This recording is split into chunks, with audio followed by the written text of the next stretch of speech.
大家好，我豬仔人去到臨海山城，唔知大家嚟過未？我就幾鍾意臨海山城嘅步行徑，可以去到各個座數。呢啲叫咩？兩個字，規劃。上面俾人散步，下面就係車道。簡單講就係人車分路，保持園內空氣絕冇污染，住起嚟更舒服。推薦你睇過 Beacon Peak 嘅朋友都過嚟行一下，睇下邊個空氣夠清新。今次經理俾咗乜任務我呢？叫我介紹下臨海山城嘅屋仔。屋仔有前後花園、天台、一樓、二樓，基本啊。山城徑屋仔間間都過3300尺，比上次我介紹1萬尺嘅壽臣山細，但起碼價錢親民。經過花園大門入去玄關，呢個價錢都有 lift 去到各個樓層，幾好。除咗搭 lift，都有條路梯俾你行。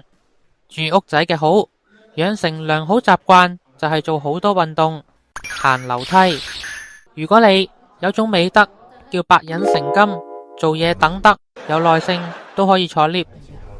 我哋先嚟睇睇2樓一出睡房嘅樓層，再上一層就係天台，lift 唔到。參觀第一間套房，有露台，景觀有樹有山，仲有超大洗手間、浴室。我除咗係一個樓盤介紹員，仲係一個專業嘅樓盤攝影師。紅磡、黃埔、九龍塘同何文田想換樓嘅朋友，放盤就揾我，專業幫你影靚個單位，知名度、觀感度全部升級，幫你快啲吸客，快啲成交。講返個單位先，我嚟到嗰陣啱啱下晝5點，太陽落到山邊，臨海山城再夜啲，佢嘅優點會更加明顯。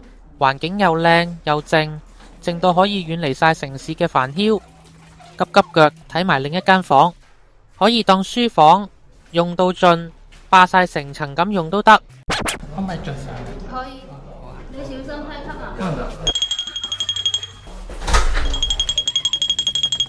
而家帶大家上天台，360度咁睇一轉，